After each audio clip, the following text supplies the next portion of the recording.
Écoute, avant que je ne commence ici, tu dois comprendre une chose.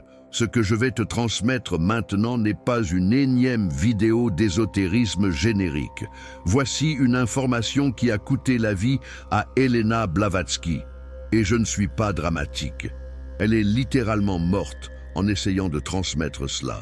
Et la plupart des gens qui étudient la théosophie jusqu'à aujourd'hui n'ont pas compris ce qu'elle faisait durant les dernières années de sa vie. Alors, fais attention, car cela peut changer complètement ce qui t'arrivera après ta mort. Et non, je ne parle pas d'aller au ciel ou en enfer, je te parle d'avoir un vrai choix, celui de sortir de ce cycle de réincarnation forcée, car oui, elles sont forcées. Et je vais te le prouver maintenant.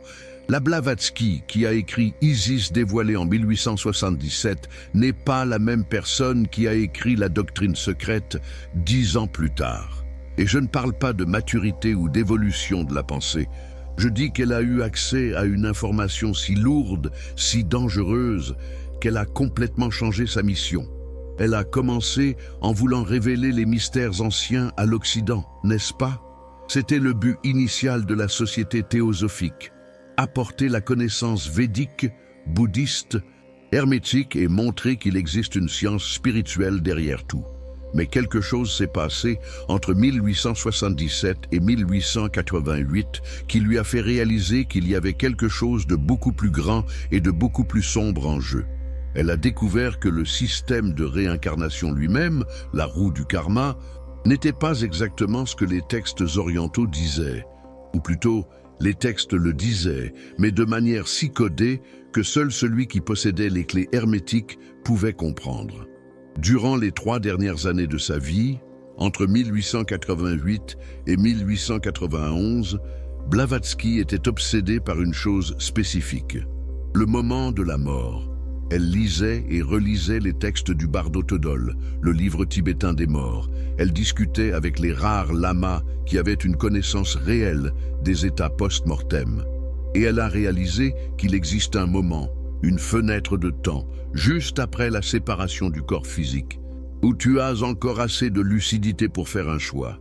Mais ce choix n'existe que si tu sais qu'il existe. Si tu ne le sais pas, tu es automatiquement traité et renvoyé ici. Et quand je dis traité, c'est exactement cela. Il existe un système en place, un système de recyclage des consciences. Maintenant, je sais que quand je dis ça, beaucoup de gens pensent que je suis pessimiste ou complotiste. Ah, mais la réincarnation, c'est pour nous faire évoluer. C'est un cadeau divin. Écoute, je ne dis pas que l'évolution n'existe pas, elle existe. Mais réponds-moi à une chose. Pourquoi ne te souviens-tu pas de tes vies passées ? Pourquoi es-tu né sans aucune mémoire de ce que tu as déjà appris? Si l'objectif est d'évoluer, pourquoi dois-tu repartir de zéro à chaque fois? Ça n'a pas de sens, n'est-ce pas? À moins que l'objectif ne soit pas ton évolution. À moins que l'objectif soit de te maintenir prisonnier ici en produisant de l'énergie émotionnelle, des expériences, des données pour un système qui dépasse ta compréhension actuelle. Blavatsky appelait ce système les seigneurs du karma, ou les Lipika. Et elle n'en parlait pas comme des méchants, elle en parlait comme des administrateurs, des sortes de fonctionnaires cosmiques qui suivent des protocoles. Ils ne sont ni bons ni mauvais. Ils ne font qu'exécuter leur fonction, qui est de maintenir le cycle en marche. Et le cycle fonctionne ainsi. Tu nais, tu vis, tu accumules des expériences. Tu meurs, tu passes par un traitement. Tes mémoires sont effacées. Et tu reviens encore et encore et encore. Jusqu'à quand? Personne ne te le dit, car il n'y a pas de jusqu'à quand. Le système a été conçu pour être infini, à moins que tu ne connaisses le code de sortie. Et ce code de sortie, c'est ce que Blavatsky a passé les dernières années de sa vie à essayer de décrypter et d'enregistrer, sans que les autorités ésotériques de l'époque ne s'aperçoivent de ce qu'elle faisait. Parce qu'écoute, il y a une hiérarchie dans le monde occulte. Il y a des gens qui savent, des gens qui ne peuvent pas savoir, et des gens qui doivent être empêchés de savoir. Et Blavatsky était à la limite. Elle avait accès aux maîtres, mais les maîtres avaient leurs propres règles. Ils ne pouvaient pas simplement arriver et dire « Regarde, le système est comme ça, fais ceci et tu sors ». Ça ne marche pas comme ça. L'information doit être conquise, décryptée. mérité. Et Blavatsky l'a mérité. En janvier 1888, 3 ans avant de mourir, elle a eu une conversation avec le maître Moria qui a tout changé. Il existe une lettre d'elle où elle mentionne cela, mais elle ne donne pas de détails. Elle dit seulement qu'elle a eu une conversation finale et que désormais elle comprenait quel était son véritable travail.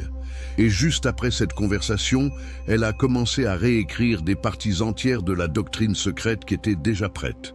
Elle ajoutait des couches d'informations, elle cachait des codes à l'intérieur des textes, parce qu'elle savait que si elle posait cela de manière directe, ce serait censuré, déformé, transformé en une énième technique de méditation inoffensive vendue dans une retraite de week-end. Alors, elle l'a caché, et elle l'a si bien caché que jusqu'à aujourd'hui, la plupart des spécialistes de Blavatsky n'ont pas réalisé ce qu'elle a fait, mais moi je l'ai remarqué, et d'autres aussi. Et c'est pour cela que je suis ici à te transmettre ça maintenant, parce que l'information doit circuler, elle doit arriver à ceux qui sont prêts à l'entendre. Et si tu es arrivé jusqu'ici dans cette vidéo, c'est parce qu'une partie de toi sait déjà que ce que je dis est vrai. Tu l'as déjà ressenti?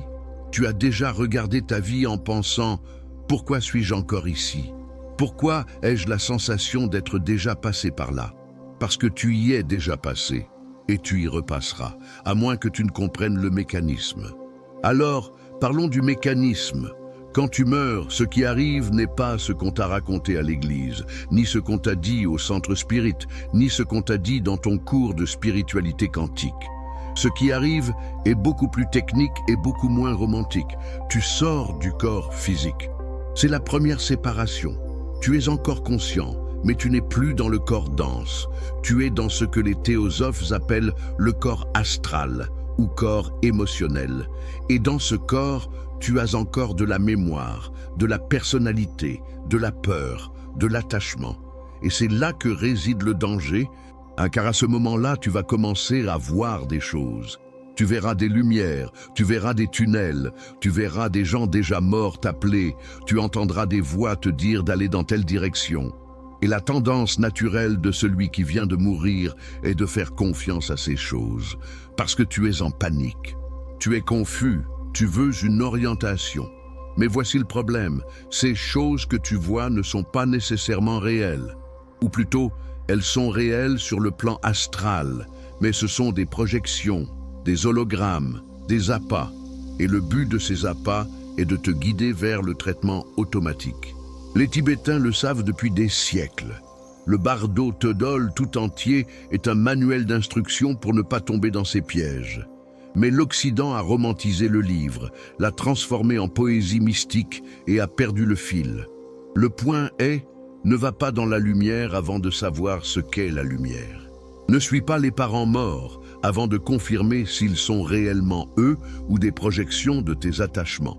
N'obéis pas aux voix autoritaires juste parce qu'elles semblent convaincantes.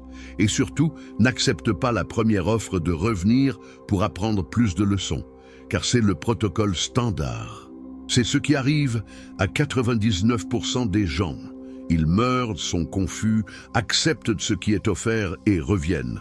Et le cycle continue. Blavatsky le savait et elle a découvert qu'il existe une exception dans le système. Il existe un protocole alternatif, mais tu n'accèdes à ce protocole que si tu connais le code. Et le code n'est pas n'importe quel mot de passe. Ce n'est pas un petit mot magique que tu prononces et voilà. C'est une déclaration d'autorité. C'est toi qui t'identifies non pas comme la personnalité qui vient de mourir, mais comme la monade, comme l'étincelle divine que tu es réellement. Et quand tu fais cela de la bonne façon, au bon moment, les gardiens reconnaissent ta signature et te donnent accès au protocole de sortie. Mais voici la partie que personne ne te dit.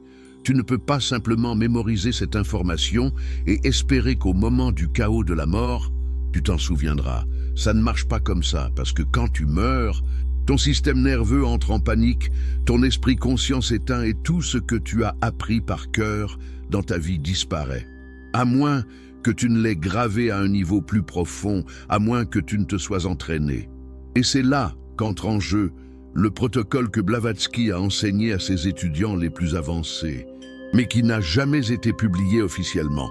Le protocole de l'entraînement nocturne. Chaque jour avant de dormir, tu vas faire une chose très spécifique. Tu vas t'allonger, fermer les yeux et te préparer au sommeil comme si tu te préparais à la mort. Parce que le sommeil est une répétition de la mort. Chaque nuit, quand tu dors, tu sors partiellement du corps physique, tu vas sur le plan astral et quand tu te réveilles, tu reviens. C'est un cycle miniature.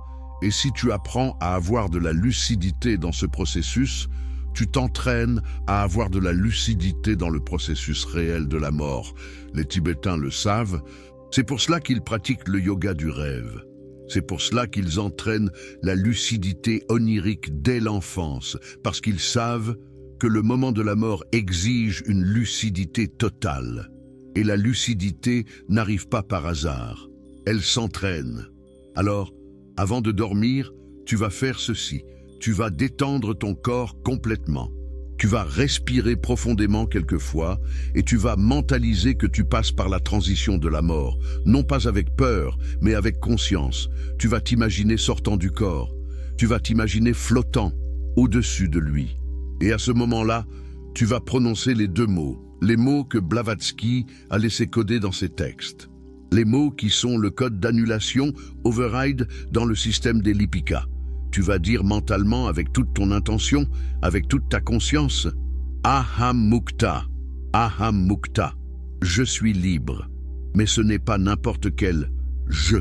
Ce n'est pas le je de la personnalité, le je de l'ego, le je qui a un nom de famille et des papiers d'identité. C'est le je de la monade, le je de l'étincelle divine qui habite temporairement ce corps, mais qui n'est pas ce corps. Aham signifie « je suis » au sens le plus absolu. C'est le même « je suis » qui apparaît dans la Bible, dans le buisson ardent, quand Moïse demande le nom de Dieu et que Dieu répond « Je suis celui qui suis ». C'est une auto-identification à la source. Et Mukta signifie libéré, délié, libre d'attache. Ainsi, quand tu dis Aham Mukta, tu ne demandes pas la permission. Tu déclares ta nature. Tu dis « Je suis une étincelle divine et je suis libre. Je ne suis pas prisonnier de ce cycle. Je suis ici par choix et je peux sortir par choix. » Maintenant, tu peux te dire « Mais attends, s'il suffit de dire deux mots, pourquoi tout le monde ne le fait pas ?» Parce qu'il ne s'agit pas juste de dire deux mots, il s'agit de les dire avec la conscience de qui tu es réellement. Et la plupart des gens ne savent pas qui ils sont réellement. La plupart des gens s'identifient au corps, au mental, aux émotions, à l'histoire personnelle. Et quand tu meurs identifié à ces choses, tu n'as pas l'autorité pour dire « Aham Mukta ». C'est comme un employé de base qui essaierait d'utiliser une commande d'administrateur dans un système. Le système ne le reconnaît pas. Tu dois avoir la signature énergétique de la monade. Et tu n'as cette signature que si tu as passé des années à t'entraîner pour t'identifier à elle.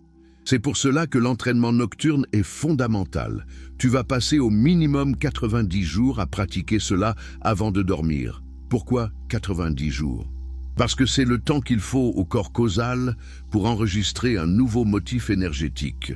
Le corps causal est le corps le plus subtil que tu as. C'est là que sont gravés les motifs karmiques, les tendances profondes, les contrats d'âme.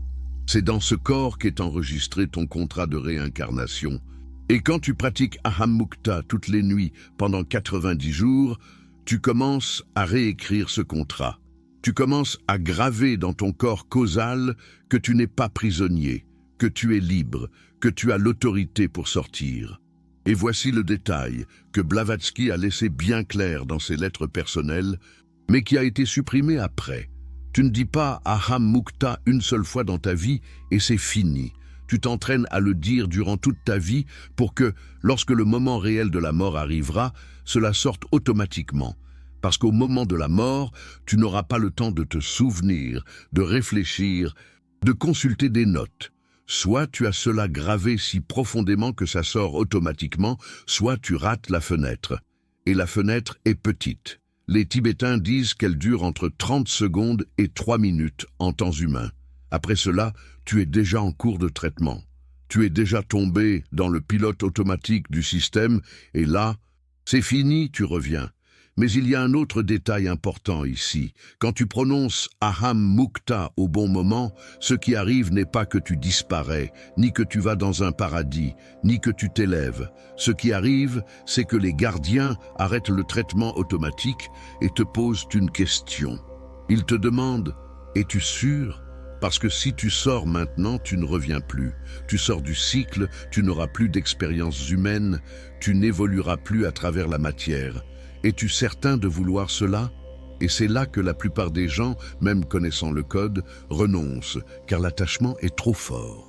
L'attachement à la vie, l'attachement aux personnes, l'attachement aux sensations physiques. Et les gardiens le savent, ils t'offrent des alternatives. Veux-tu revenir en étant riche? Veux-tu revenir en étant quelqu'un d'illuminé? Veux-tu revenir pour terminer cette mission que tu as laissée incomplète? Et la personne accepte et revient, car au fond, elle n'était pas encore prête à sortir vraiment. C'est pourquoi Blavatsky disait que cette connaissance est dangereuse, non pas parce qu'elle fait du mal, mais parce qu'elle exige du courage. Elle exige un détachement total. Et la plupart des gens n'ont pas ce niveau de détachement. La plupart des gens veulent sortir de la souffrance, mais ne veulent pas renoncer aux expériences. Ils veulent sortir de la prison, mais ne veulent pas lâcher leurs affaires. Et tant que tu as de l'attachement, tu reviens. C'est aussi simple que cela. Les gardiens n'enferment personne. Ils ne font qu'offrir ce que tu désires. Et si tu désires plus d'expérience, ils te donnent plus d'expérience. Ils te recyclent. Mais parlons maintenant d'une chose encore plus profonde et que Blavatsky n'a mentionné que de façon extrêmement voilée. Elle en a parlé dans le volume 3 de la doctrine secrète, dans la partie traitant des Dhyan Chohans. Les Dhyan Chohans sont les intelligences cosmiques, les architectes de l'univers. Et Blavatsky a laissé entendre qu'il existe différents niveaux de ces êtres. Il y a ceux qui administrent le cycle de réincarnation de la Terre, ceux qui administrent le système solaire et ceux qui sont au-dessus de tout cela. Et elle a dit que quand tu prononces Aham Mukta avec une totale conviction, avec un détachement total, tu ne communiques pas avec les gardiens du niveau terrestre. Tu communiques directement avec les Dhyan Chohans de niveau supérieur. Tu court-circuites la hiérarchie et ils le reconnaissent. Ils reconnaissent que tu as découvert le code et ils te laissent le passage. Mais il y a un prix. Le prix est que tu ne reviens plus jamais. Et quand je dis plus jamais, c'est plus jamais du tout. Tu ne te réincarnes pas sur Terre. Tu ne te réincarnes nulle part. Tu sors de la roue. Et qu'est-ce qui vient après cela? Blavatsky ne le savait pas. Ou elle le savait et ne pouvait pas le dire. Elle disait seulement que c'était le retour à la source. Mais que ce retour n'était pas une dissolution, n'était pas un effacement, c'était une autre forme d'existence que l'esprit humain ne peut concevoir. Elle comparait cela à un papillon essayant d'expliquer le vol à une chenille. La chenille n'a pas de référence et nous n'en avons pas non plus. Alors, pourquoi je te transmets cela? Pourquoi je te donne cette information maintenant? Parce qu'il est temps. Blavatsky est morte en 1891, cela fait plus de 130 ans. Et durant ces 130 ans, l'information a été diluée, déformée, commercialisée.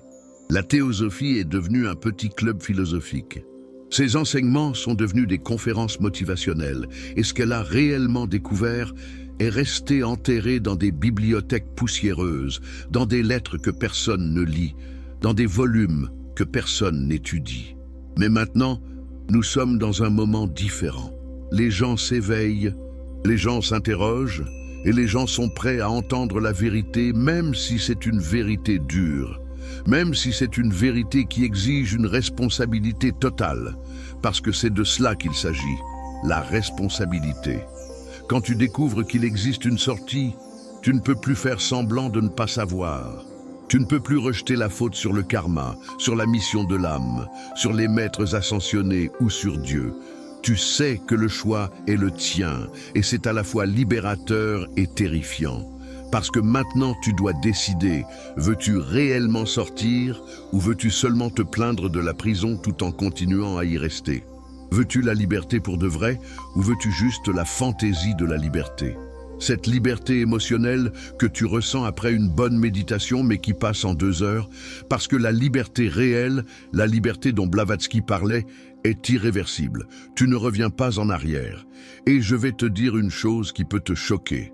La plupart des gens ne veulent pas de cette liberté. Ils pensent qu'ils la veulent, ils disent qu'ils la veulent, mais quand vient le moment de choisir réellement, ils reculent. Parce que sortir du cycle signifie renoncer à tout ce que tu connais. Cela signifie ne plus avoir d'amis, ne plus avoir de famille, ne plus avoir de mission, ne plus avoir de but humain. Cela signifie accepter que tu es une conscience pure et que la conscience pure n'a pas besoin d'expérience. Elle est, tout simplement. Et la plupart des gens ne supportent pas de juste être. Ils ont besoin de faire, de ressentir, d'expérimenter, et tant que tu as besoin de cela, tu restes coincé. Les gardiens ne t'enferment pas, c'est toi qui t'enfermes. Alors, avant de commencer à pratiquer Aham Mukta, tu dois te demander, suis-je prêt à ne plus jamais revenir? Suis-je prêt à renoncer à toutes les possibilités futures? Parce qu'écoute, il se peut que dans 2 ou 3 incarnations, tu sois prêt à vivre une vie incroyable. Il se peut que tu sois prêt à être cet avatar, ce maître, ce leader spirituel qui change le monde. Mais si tu sors maintenant, tu ne le sauras jamais. Tu n'auras jamais cette expérience. Et tu dois être en paix avec cela. Tu dois être en paix avec l'idée que ton évolution s'arrête ici, que tu n'évolueras plus à travers la matière, que tu acceptes qui tu es maintenant, à cet instant précis, et que tu n'as besoin de rien d'autre. Si tu arrives à ce niveau d'acceptation, alors là, oui, Aham Mukta fonctionne. Là, oui, les gardiens te libèrent, parce qu'ils savent que tu ne reviendras pas en arrière. Ils savent que tu as vraiment compris. Mais si tu as encore des doutes, si tu as encore des attachements, si tu as encore cette envie d'une vie de plus pour terminer ce projet, pour retrouver cette personne, pour expérimenter cette chose, alors tu n'es pas prêt. Et c'est très bien de ne pas être prêt. Cela ne te rend pas moins évolué. Cela te rend juste humain. Et être humain, c'est ça. Être coincé entre le désir de liberté et le désir d'expérience. Blavatsky comprenait cela. C'est pour cela qu'elle ne prêchait pas cette connaissance à n'importe qui. C'est pour cela qu'elle a tout codé, parce qu'elle savait que la plupart des gens n'étaient pas prêts, et que si elle donnait cette information de façon ouverte, cela causerait plus de confusion que d'éclaircissement. Il y aurait des gens qui se tueraient en pensant échapper au cycle. Il y aurait des gens qui entreraient en dépression existentielle. Il y aurait des gens qui utiliseraient cela de la mauvaise façon. Alors, elle a caché, elle a laissé des pistes et elle a eu confiance que les bonnes personnes, au bon moment, trouveraient. Et tu as trouvé. Alors maintenant, tu dois décider quoi faire de cela. Tu peux commencer à pratiquer aujourd'hui même. Avant de dormir ce soir, tu t'allonges, tu fermes les yeux, tu détends ton corps et tu mentalises que tu passes par la transition de la mort. Tu t'imagines sortant du corps, flottant, lucide, conscient, et tu prononces mentalement avec toute la force de ton intention. Aham Mukta, je suis libre. Et tu répètes cela toutes les nuits pendant 90 jours. Et durant ces 90 jours, tu vas commencer à percevoir des changements. Tu vas commencer à avoir des rêves plus lucides. Tu vas commencer à te souvenir davantage de tes rêves. Tu vas commencer à sentir que tu as plus de contrôle sur le plan astral. Et le plus important, tu vas commencer à te désidentifier du corps physique. Tu vas commencer à te sentir moins prisonnier, moins dépendant, à avoir moins peur de la mort, parce que tu sauras, non pas intellectuellement, mais par l'expérience, que tu n'es pas ce corps, que tu es la conscience qui habite temporairement ce corps. Et quand arrivera le jour de ta mort réelle, peu importe si c'est dans 1 an, dans 10 ans ou dans 50 ans, tu seras prêt. Tu sortiras du corps et cela sortira automatiquement. Aham Mukta. Les gardiens s'arrêteront, te regarderont et te demanderont « Es-tu sûr ?» Et tu diras que oui. Et ils te libéreront. Et tu sortiras vers où? Je ne sais pas. Blavatsky ne le savait pas. Personne ne le sait, mais c'est la seule sortie réelle, la seule façon de ne pas revenir. Maintenant, une dernière chose avant de finir ici. Il y a des gens qui vont regarder cette vidéo et qui vont penser que c'est de la folie, que j'invente tout ça, que je déforme les enseignements de Blavatsky. Et c'est très bien, chacun son niveau de conscience, mais je vais te laisser une tâche. Va là-bas, prends la doctrine secrète, volume 3e, édition originale, et lis la partie sur les Dhyan Chohans. Lis avec attention et fais attention aux interlignes. Fais attention à ce qu'elle ne dit pas directement, mais suggère. Et après, dis-moi si j'invente ou non. L'information est là, elle y a toujours été, seulement personne n'y a prêté attention parce que tout le monde veut la spiritualité facile. La spiritualité qui te promet une évolution infinie, des réincarnations dans des mondes meilleurs, des maîtres ascensionnés pour te guider. Personne ne veut t'entendre que le cycle est une prison et que la seule sortie est que tu ouvres toi-même la porte. Mais tu n'es pas tout le monde. Si tu es arrivé jusqu'ici, c'est parce que tu es prêt à entendre cela. Alors maintenant, tu décides. Veux-tu rester dans la matrix confortable en croyant que tout est une leçon, que tout est un apprentissage, que tu vas te réincarner éternellement jusqu'à devenir parfait? Ou veux-tu la vérité? La vérité que la perfection n'existe pas, la vérité que l'évolution est un concept relatif, la vérité que tu es déjà complet, déjà divin, déjà libre. Et la seule raison pour laquelle tu es prisonnier ici, c'est parce que tu n'as pas encore prononcé les bons mots au bon moment, avec la conscience juste. Aham Mukta, je suis libre. C'est le code, c'est le secret que Blavatsky est mort en protégeant.